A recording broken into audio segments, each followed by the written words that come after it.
Thanks for watching Gabby's cheating stories. Please subscribe and share. Thank you.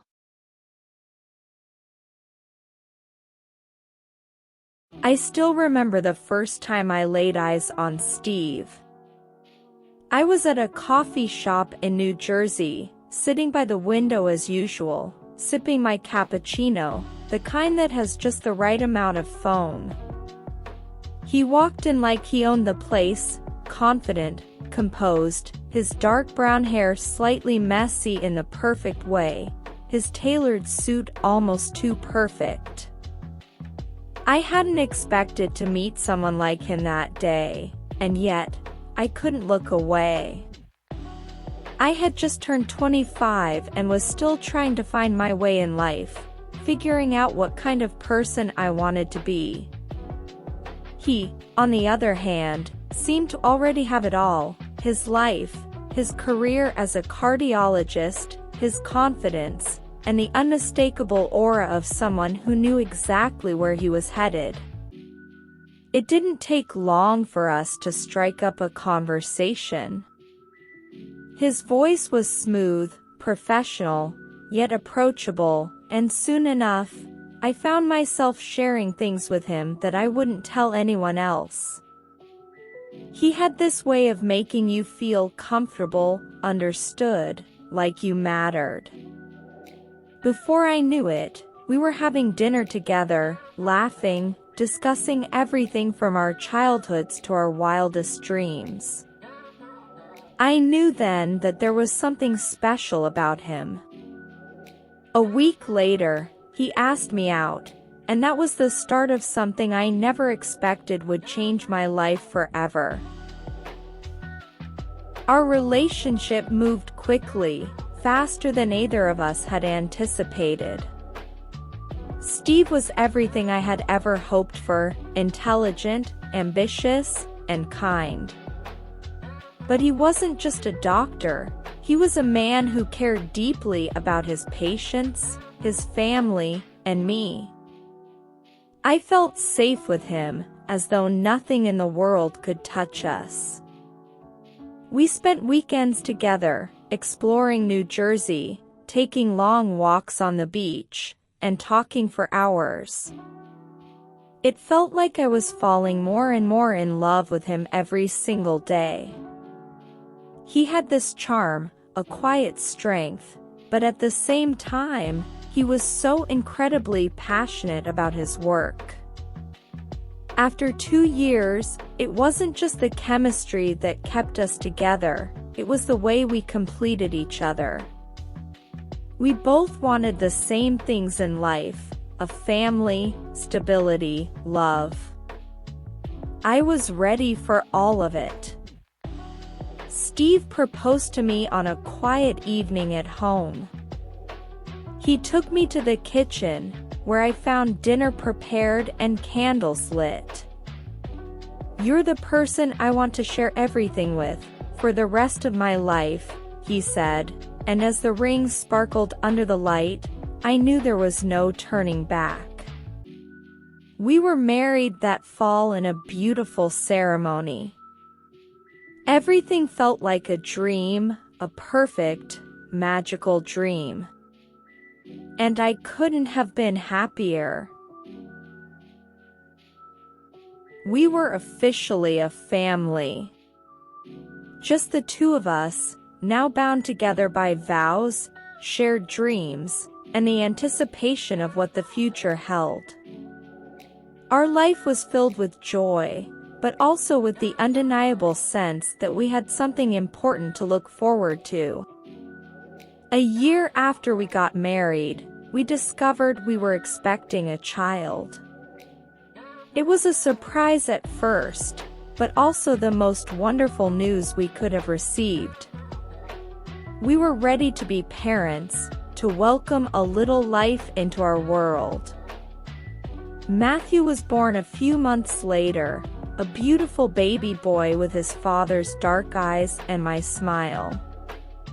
The moment I held him in my arms, I knew there was no greater love than this. Our family felt complete. Steve was overjoyed, as was I, but the reality of being parents set in quickly. We didn't have much time to adjust to our new life before the routine began. Steve's demanding job as a cardiologist left him with little time for anything else. Most days, I was the one taking care of Matthew, making sure the house was in order, and keeping everything running smoothly. It was exhausting, yes, but I didn't mind. I loved being a mother, and I loved our little family. As the months went by, the reality of our new life as parents began to take shape. Steve, while always present in spirit, was more and more absorbed in his work. His patients, surgeries, and hospital rounds became the focus of his life. And me? I had become the perfect homemaker, cooking, cleaning, taking care of Matthew. My life revolved around our home, our son, and our quiet little routine. But somewhere along the way, something shifted. While I was grateful for the life we had built, there were moments when I felt isolated. I longed for the connection we once had. Steve, despite being physically present, seemed distant emotionally. We were two ships passing in the night. I spent my days cleaning, cooking, and caring for Matthew, while Steve spent his time saving lives and moving up in his career. And yet, I still loved him, though a quiet ache began to settle in my heart, a longing for something more. Something that we used to have. But life was busy, and we had our roles. This was the life we had chosen, and we had to make it work. As the months turned into a year, the distance between Steve and me only grew. I could see it in his eyes, the exhaustion, the burnout from working endless hours at the hospital. I understood, of course. I knew how demanding his job was, but it didn't change the fact that I felt like I was carrying the weight of our family on my shoulders alone. I'd be lying if I said it didn't bother me. I missed the man I had married. The man who had been so attentive, so present. But now, he barely had time to sit down for dinner, let alone talk. I would tell myself that I needed to be patient, that this was just a phase. But the loneliness crept in. It grew louder with each passing day. "Steve, can we talk?" I'd ask, and most times, he'd nod, but then his phone would ring, or another emergency would come up. I began to feel like an afterthought. His work always came first. And I was left with a baby to care for and a house to keep. It wasn't that I didn't respect his work, but I needed him. I needed my partner, my husband. But as time went on, I realized that I wasn't getting the attention I needed, and it hurt more than I was willing to admit. 3 months ago, everything changed. Steve's brother, Paul, arrived from Australia. I remember the day clearly. Steve had been talking about him for weeks, mentioning that Paul was coming over for a surfing tournament in California. I had heard a lot about him, but I never truly understood just how different he was from Steve until I met him in person. Paul was tall, with sun-kissed skin that made him seem like he had just stepped out of a beach photograph. His hair was lighter than Steve's, a tousled mess of golden waves, and he had this effortless confidence that seemed to radiate from him. The moment he walked into our home, it was like a new energy filled the space. He wasn't like Steve, he wasn't serious or overly composed. Paul had a laid-back charm about him, the kind that made you feel instantly at ease.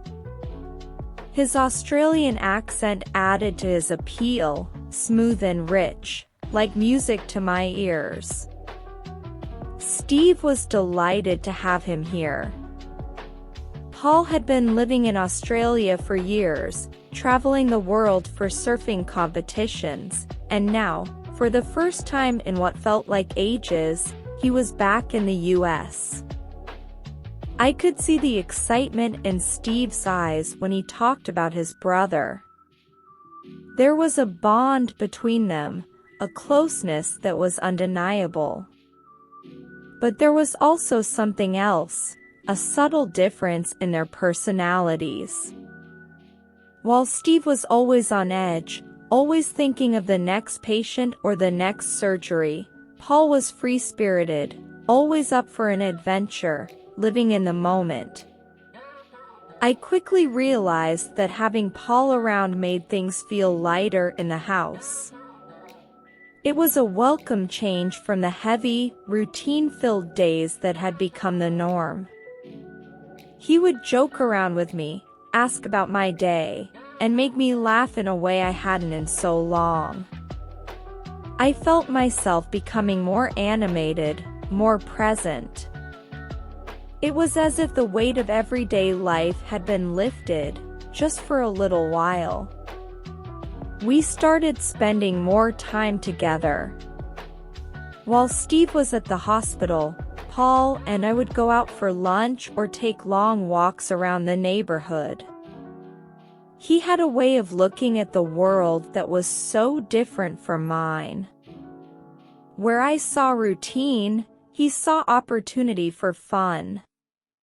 Where I saw work and stress, he saw relaxation.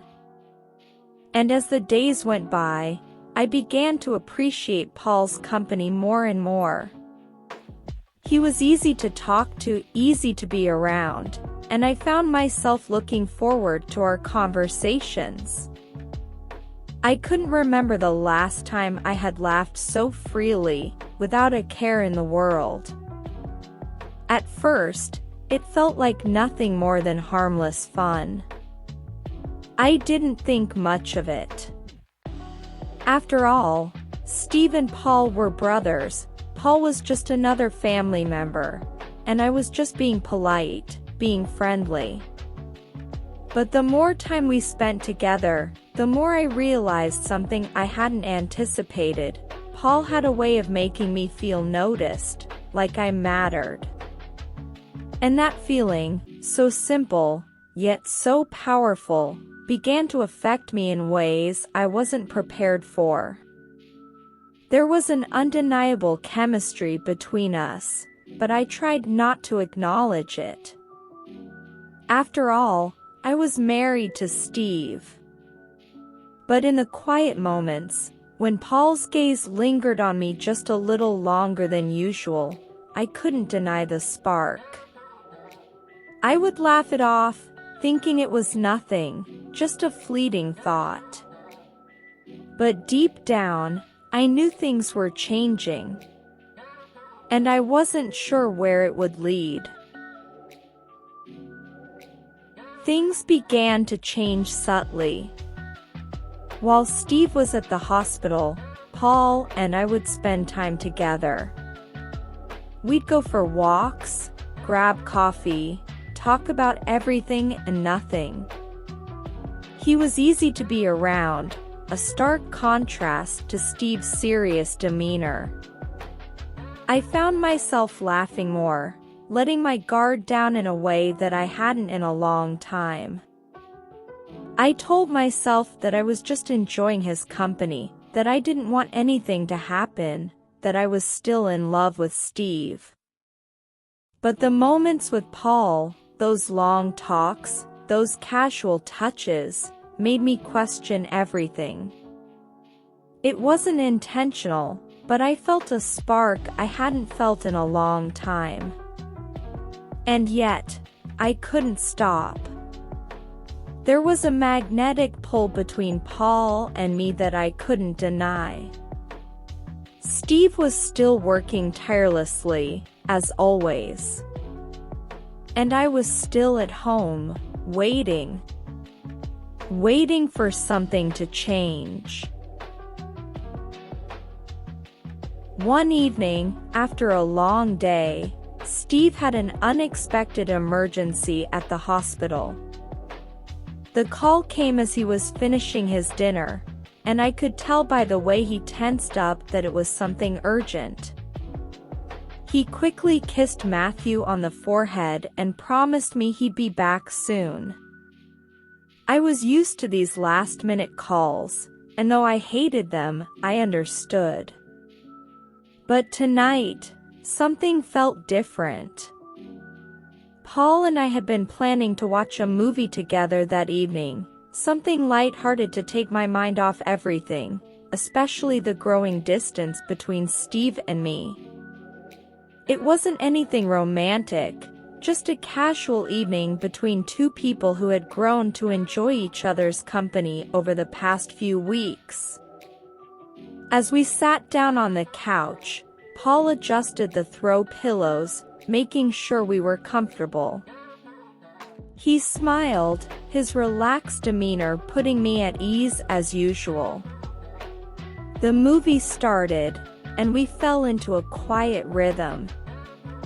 He was talking about his surfing days in Australia, recounting funny stories from his travels. I laughed, feeling a warmth spread through me that I hadn't felt in a long time. But somewhere in the midst of all the casual conversation, something shifted. I wasn't sure when it happened, but as the movie played on, the space between us seemed to close, though neither of us had moved. Our knees brushed gently, and I couldn't help but notice how close we were. The air felt charged, heavy with an unspoken tension. The kind that builds when two people start to realize what they're really feeling. We both paused. Paul looked at me, his expression softening. His eyes lingered on mine, and suddenly, the laughter and the casual atmosphere seemed far away. It was just us, in that moment, and I could feel the magnetism between us like a pull I couldn't ignore. It was so subtle at first, but before I could process what was happening, he leaned in. His lips brushed mine, soft, tentative at first, and then deeper, more urgent. My heart raced. For a split second, I didn't know what to do. I pulled back, breathless. "What are we doing?" I whispered, my voice shaky. Paul didn't answer, but his eyes told me everything. He was waiting for me to make sense of it, to acknowledge the feelings that we both knew had been growing. I felt a rush of guilt surge through me. My mind screamed at me to stop, to pull away, to remember who I was. I was Steve's wife, and this wasn't supposed to happen. But the emotions swirling inside me, the emptiness I had been feeling for months, made it hard to think straight. The attraction, the connection, was undeniable. I could feel my heart pounding in my chest as I quickly stood up from the couch, trying to create some space between us. I can't do this, I murmured, my voice barely audible. Paul didn't move, didn't protest.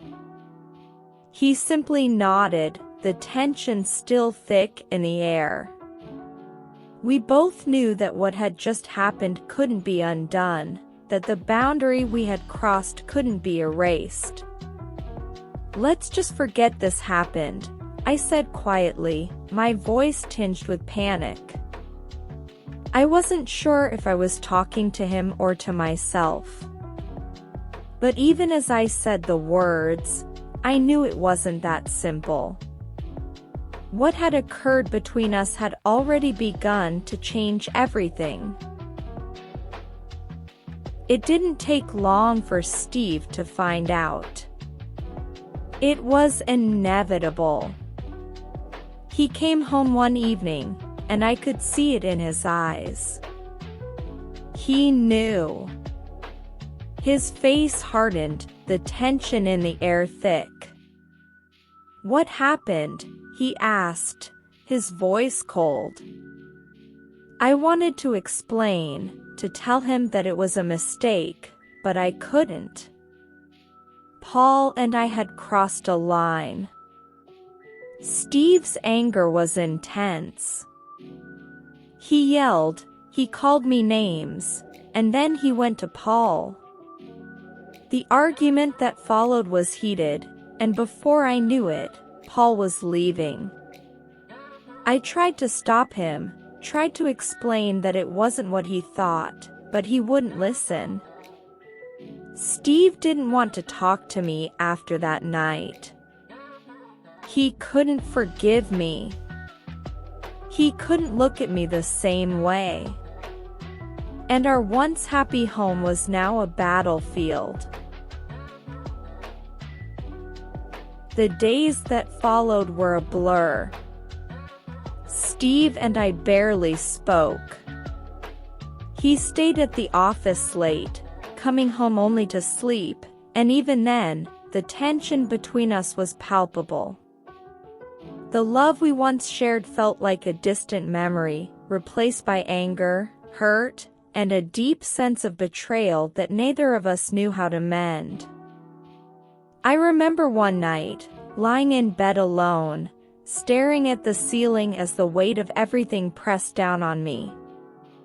Matthew was asleep in his room, and I could hear the soft hum of the house. It felt empty, hollow, even though I was surrounded by everything I had ever wanted. I had destroyed it. Steve's eyes, once full of affection for me, had become cold, distant. He couldn't look at me the same way anymore.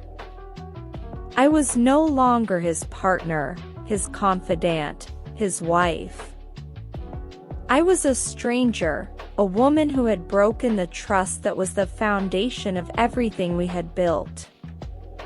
And then, in one of the quietest, most heartbreaking moments, Steve told me it was over.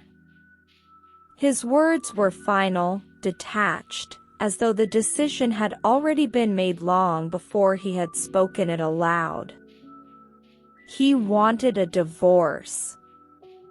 He couldn't forgive me for what I had done. But it was the next part of his decision that shattered me even more. He wanted full custody of Matthew. The thought of being away from my son was like a dagger to my heart. "Please, Steve, don't do this," I whispered, my voice barely above a breath. "I love him. He's my world." But I knew, deep down, that it wasn't enough. Steve had made up his mind. The truth was, nothing I said would change the pain that now separated us. The finality of it hit me like a wave. There was no coming back. The family we had built, the life we had shared, gone, like sand slipping through my fingers. I could already feel the emptiness of the days to come, the long silences, the absence of Steve's touch, the way our home would never feel the same again. As I sat there in the quiet of our bedroom, my heart ached for the future that would never be. For the love I had lost and for the damage I had caused. I wanted to fix everything. I wanted to rewind the clock and make different choices, but I knew I couldn't. The consequences were too great, and I had to face them. But no matter how much I wanted to stay in the life we had, I knew that it was over. The man I had once adored could no longer be the man I turned to for comfort. And Matthew, my sweet, innocent boy, was now caught in the crossfire of a love that had turned to ashes. I didn't know what the future held, but I knew this: I had lost everything. And the pain of it was something I would carry with me forever. If you like this story and felt connected, please subscribe. Thanks for watching Gabby's Cheating Stories. See you on the next one.